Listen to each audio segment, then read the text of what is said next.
ये वर्ड में फेमस है। ओके, एब्रोड से भी लोग ये तरणेतर फेर की विजिट में आते हैं। ओके, तो now I will start activity 7। यहाँ पे क्या है, अ ब्रेन टीजर, आपको ब्रेन को तपासना है। Okay, find the answers from the clue given, use the word in sentence of your own, all the words are in the text. यहाँ पे आपको क्लू दिया गया है। ओके, इसका आंसर ढूंढ को आपके लिखना है और ये सभी का जो आंसर है वो आपको टेक्स्ट में ही मिल जाएगा। मीन्स कि हमने जो तरणेतर फेर का लेसन पढ़ा ना, तरणेतर फेर के बारे में जो पूरा लेसन था, ओके, इसमें ही ये सभी आंसर्स इस लेसन से ही हमें मिल जाएंगे। ओके, इसमें ये सभी वर्ड्स है वो यूज हो गए हैं और ये लेसन तो हमने पढ़ लिया है, तो आप अच्छे से इस सभी जो आंसर है क्वेश्चन, ओके, उसका आंसर दे पाओगे। ओके, फर्स्ट है by its initial sound you are reminded of the first day of the week and the routine ahead. Okay, क्या कहते हैं कि इसका जो इनिशियल साउंड है ये आपको वीक का फर्स्ट डे है वो याद दिलाता है एंड रूटीन अहेड, आपका जो रूटीन है वो आगे बढ़ाना है। ओके, और वीक का जो फर्स्ट डे है ये आपको याद दिलाता है। कौन दिलाता है, कौन सा वर्ड आएगा यहाँ पे, कि यहाँ पे आएगा मुंडे, मीन्स की ऑर्डिनरी डल। क्या आएगा यहाँ पे,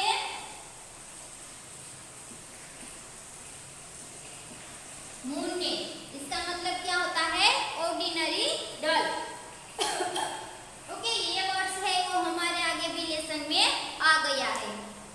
Then second, being too hard object in that you have it.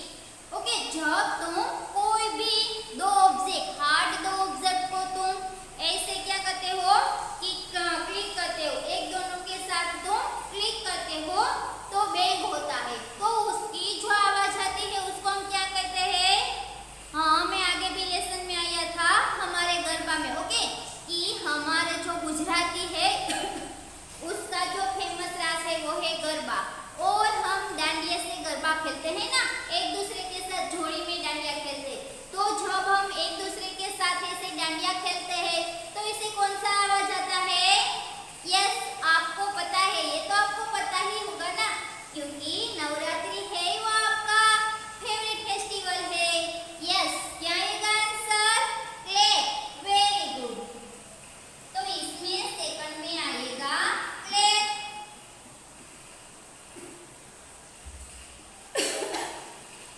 Then third, for better or for worse, they are with each other always. Okay, यहाँ पे क्या कहा है कि अच्छा वक्त चल रहा है या फिर बुरा वक्त है। ओके, जैसा भी वक्त हो लेकिन दोनों साथ में रहते हैं, एक दूसरे का साथ नहीं छोड़ते, खुशी हो या गम हो, ओके, एक दूसरे के साथ साथ रहते हैं। ये कौन है, यस कौन है, स्पोंस। स्पोंस मीन्स की हस्बैंड वाइफ। हमारे यहाँ चैप्टर में इसके लिए क्या वर्ड यूज हुआ था,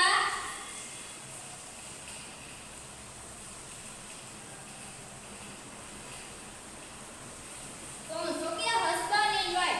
ओके, हस्बैंड एंड वाइफ है वो बेटर अच्छा वक्त चल रहा है या फिर बुरा वक्त चल रहा है, दोनों साथ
होता है, ओके, वेडिंग होती है, पार्टी होती है, वहाँ पे रिसेप्शन पे म्यूजिक की आवाज आती है।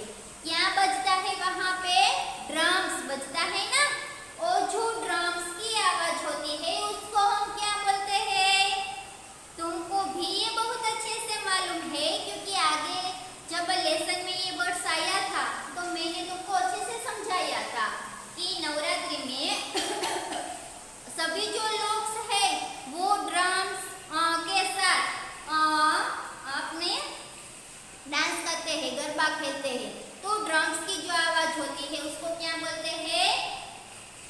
ओके, क्या बोलते हैं? थ्रोविंग। Very good.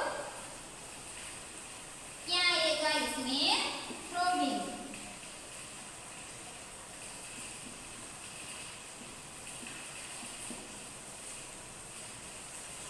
बारिश हो रही होती है और बहुत ही अच्छे से म्यूजिक की आवाज हो रही है, फिर ये ड्रम्स की आवाज होती है, तो ये एटमॉस्फियर ही बहुत ही अच्छा सा होता है, बहुत ही अच्छा फील होता है। ओके,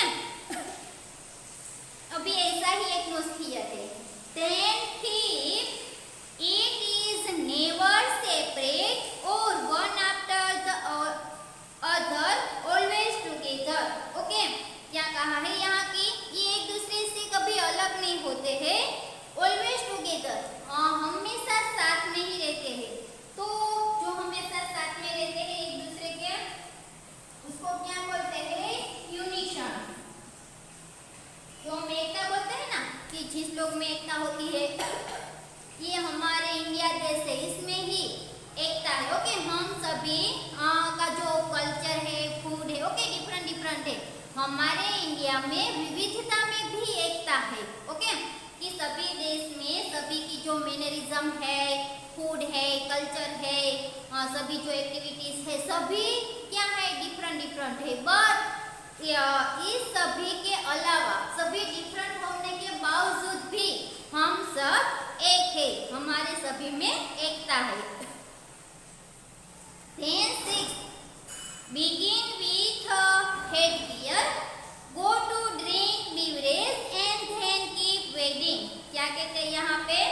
कि हेडगियर के साथ वो स्टार्ट होता है, ड्रिंक पीने के लिए जाता है, एंड कीप वेटिंग, वहाँ पे बहुत ही बड़ी लंबी सी लाइन होती है, फिर भी वहाँ पे वेट करते हैं।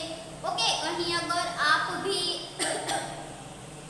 कहीं बाहर खाने के लिए जाते हो या फिर ड्रिंक करने के लिए जाते हो, तो आपको जहाँ मजा आता है वहाँ आप जाते हो, और शायद वहाँ वेटिंग में आपका, वेटिंग लिस्ट में आपका नेम होगा। ओके, फिर भी आप वहीं वेट करोगे, क्यों? तो इसको क्या बोलते हैं? कैप्टिवेटिंग, क्योंकि वहाँ आपको बहुत मजा आता है।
क्या कहते हैं कि मेमोरेबल सीन को क्रिएट करते हैं। तो सेकंड में आएगा कलर्स।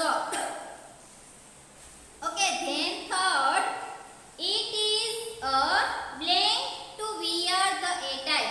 ओके, हमारे ए टाइप मीन्स कि हमारा जो लुक है वह क्लोथ्स पहनना है, वो परंपरा है। तो इसमें आएगा ट्रेडिशन। क्या आएगा? Tradition. And they wear there traditional attire. वो अपने पारंपरिक जो लुक है उसमें वह सजते हैं, वह क्लोथिंग पहनते हैं। तो इसमें आएगा ट्रेडिशनल। ओके, आपको अंडरलाइन करते जाना है। Then fourth, the girl is blank seeking a husband. तो यहाँ पे आएगा प्रोबेबली कि यहाँ पे जो अपना योग्य वर है वह ढूंढने के लिए गर्ल्स आती है। Then it is a blank that the girl is seeking a husband. तो यहाँ पे आएगा प्रोबेबल कि जो उसके लायक है, ओके, जो उसके योग्य है ऐसा वह ढूंढने के लिए गर्ल्स है, वो इस थेर में आती है। Then fifth, there are tattoo artists who bring a large variety of visitors. यहाँ पे टैटू आर्टिस्ट है जो बहुत ही बड़ी संख्या में विजिटर को क्या करते हैं? अट्रैक्ट। तो क्या आएगा इसमें बच्चे? अट्रैक्ट आएगा कि वो आकर्षित करते हैं। Then there are tattoo artists who become an blank for a large variety of visitors. वहाँ पे टैटू आर्टिस्ट होते हैं जो बहुत ही बड़ी संख्या में विजिटर में क्या करते हैं? आकर्षित होते हैं, उसका जो ध्यान है वो अपनी तरफ खींचते हैं। तो यहाँ पे आएगा एट्रैक्शन। क्या आएगा? Attraction. Then sixth, their blank is to entice the girls. तो यहाँ पे आएगा intention। उसका इरादा क्या है? कि वह गर्ल्स को अपनी तरफ खींचे, ओके, अपनी तरफ अट्रैक्टिव करे। तो यहाँ पे आइएगा सिक्स्थ में फर्स्ट ब्लैंकेट है, इसमें intention and then their blank to entice the girl। उसका इरादा गर्ल्स को आकर्षित करना होता है। तो they intend। क्या आएगा यहाँ पे सिक्स में? intend। Okay, then seventh, they wear their clothes and headgear to the girls। यहाँ पे क्या आएगा कि वो है अपने क्लोथ्स पहनते हैं और गर्ल्स को इम्प्रेस करते हैं। क्या करते हैं? इम्प्रेस। तो सेवंथ है, इसमें फर्स्ट ब्लैंकेट में आएगा impress and second, they wear their clothes and headgear to make an impression on the girls। और अपनी छाप है वो गर्ल्स पर जमाते हैं। तो लास्ट ब्लैंकेट में आएगा इम्प्रेशन। ओके, यहाँ पे हमारी एक्टिविटी 8 फिनिश होती है। एक्टिविटी 9 है वो हम अगले लेक्चर में पढ़ेंगे। बट आई होप कि यहाँ तक एक्टिविटी 8 तक आपको जो सभी एक्टिविटीज है, जो आगे का लेसन है वो अच्छे से समझ में आ गया होगा। और वंस अगेन मैं आपको फिर से कहती हूँ, वो तो मैं डेली कहती हूँ, बट अब आपके स्कूल ओपन हो गई, ओके, तो हो सके तो आप स्कूल पे आना और अपना जो ये रूटीन है ये कंटिन्यू, ओके, ऐसे ही रखना। क्योंकि अगर आप स्कूल पे आओगे तो आपको सब अच्छे से समझ में आएगा। जो आपको आगे का लेसन है वो समझ में नहीं आया होगा या फिर आपने वीडियो नहीं देखा होगा तो वो भी हम बातचीत कर सकते हैं, ओके। तो ऐसे हम क्लास में पढ़ेंगे तो आपको अच्छे से और जल्दी से याद भी रह जाएगा, ओके।